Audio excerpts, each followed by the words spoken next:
We're here at the Bruce Museum of Arts and Sciences with Executive Director Hollister Sturgess. Hollister's going to walk us through the exhibition that's going on right now, and I know you're so proud of this, Hollister, and thank you so much for joining us today. Well, I'm glad you're here, Leslie. What a great exhibition. We love this show because, well, one, it's the National Collection. It's the Smithsonian Museum of American Art. They just changed their name.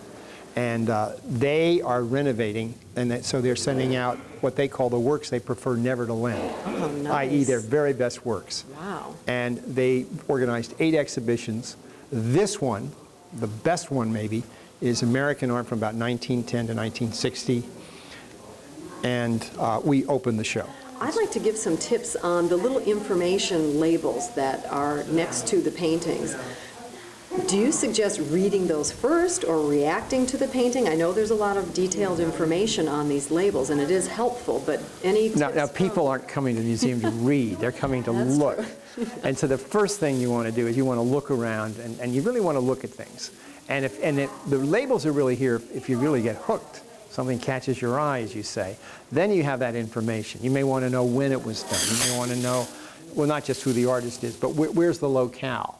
And we hope maybe we can add something interesting to it. You know, on that Wyeth painting, if you know it's his father's, that's where he died. That makes the painting ever so much more meaningful. That kind of thing. But I think you start looking, and as you take it in, then you go to the label. And not every picture interests you.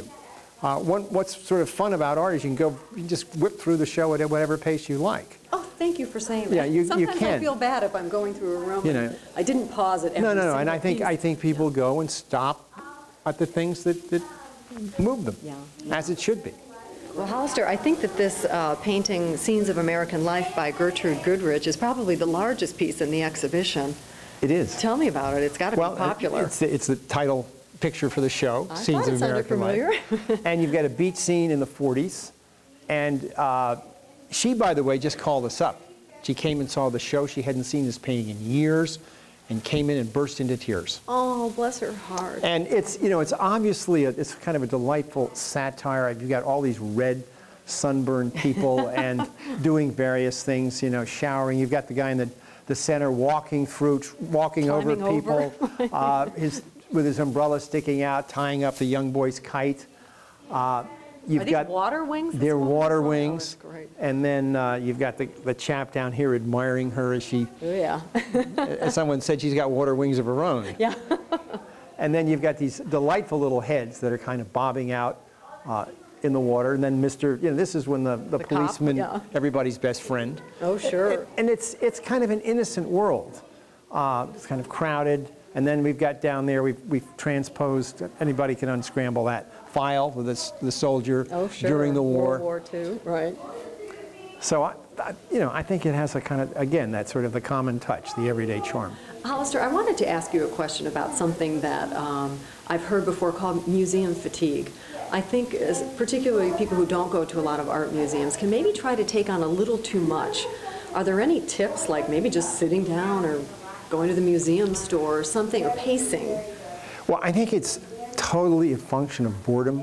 And if you're having a good time, you don't get that tired. And if you're being dutiful and being responsible and looking at things you feel you should look, and you're not getting anything back, you're going to get tired awfully quickly.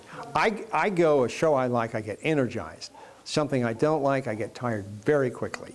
And I think probably people shouldn't spend too much time at things they don't enjoy. But then, you want to keep an open mind and expose yourself. Go where your interests lie, and then gradually kind of expand that. But I mean, I don't want to get preachy about how to do this. But I think if you're not enjoying it, it's probably not your cup of tea. You're not ready for it. That doesn't mean you shut off new experiences. I think you should try something new. But maybe a short burst with something that you don't understand, rather than force it. The Brownstone by Harvey Dinnerstein is one of my favorites in the exhibition, Hollister. Can you tell me a little bit about it? Oh, I love this painting. It's a real neighborhood. And we're in Brooklyn. And it's really quite poignant when you first look at who do we have in this painting? Who are the people there? Really old people and children. And when you zero in, you see we've got in the window some Hasidic Jews. We've got an old woman here. sort of a saucy Irish teenager there. And what this is these are the people that are left after white flight. This is the neighborhood in Brooklyn. And what time period? It's about late 50s, 1958, 1960. Yeah. And it's what happens to a neighborhood after people leave. And yet you get a real sense of community. These people are caring for each other, the little child making music, no shoes. The old man, he was probably too old to leave, feeding the pigeons. The black girl and child. And there's a wonderful, I think, sense of togetherness here, all the animals. And these people survive. And people that know Dinnerstein well, they see survival as one of his particular issues. He comes to age as a painter. He's born in 1928. So he's 22 years old, and he's an accomplished figure painter. And the only thing anybody wants to talk about is abstract painting. It's just devastating.